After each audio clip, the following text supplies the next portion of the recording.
செந்தில் பாலாஜியோட தம்பி வெளியூருக்கு போறாராம், வெளிநாட்டுக்கு போறாராம்.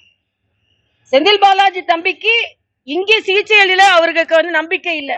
அப்ப யாருமே அரசாங்க மருத்துவமனைக்கு போக மாட்டோம், நாங்க வெளிநாடு போவோம், இல்லைன்னா வேற மருத்துவமனைக்கு போவோம்னா மரியாதைக்குரிய பாரத பிரதமர் அரசாங்க மருத்துவமனைக்கு தான் சென்று தடுப்பூசி போட்டுக் கொண்டார்கள்.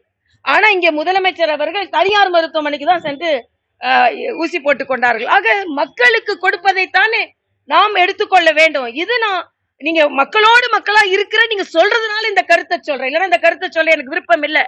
சிகிச்சை பற்றியோ உடல்நலம் பற்றியோ நான் பேச விருப்பப்படல.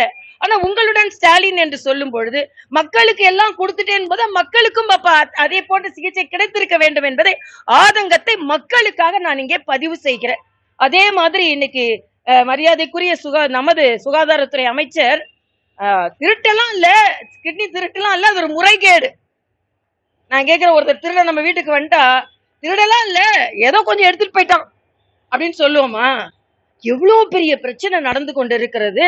அது முறைகேடு என்று நீங்கள் ஊசி மெழுகினீர்கள் என்றால் எவ்வளவுக்கு எவ்வளவு பிரச்சனைகள் அங்கே ஆழ புதைந்திருக்கிறது என்பதையும், இந்த கிட்னி திருட்டினால் மக்கள், ஏழை மக்கள், பாமர மக்கள் எவ்வளவு பாதிக்கப்பட்டிருக்கிறதோ அந்த மருத்துவமனைக்கு நாங்க சிறுநீரக அறுவை சிகிச்சை லைசன்ஸ் தடுத்து போயிட்டோம்னு சொல்றது மட்டும் இல்ல, இது இன்னும் எவ்வளவு நடந்திருக்கிறது. இதுல திராவிட முன்னேற்ற கழகத்தை சார்ந்தவர்கள் பங்கெடுத்திருக்கிறார்கள். அதாவது பலாத்கார பிரச்சனையா இருந்தாலும் சரி, பாலியல் தொந்தரவா இருந்தாலும் சரி, கொலை கொள்ளையாக இருந்தாலும் சரி, இன்னைக்கு கிட்னி திருட்டாக இருந்தாலும் சரி, எல்லாவற்றிலுமே திமுகவின் நிர்வாகிகளுக்கு பங்கு இருக்கிறது என்பதா மிக மிக வேதனை.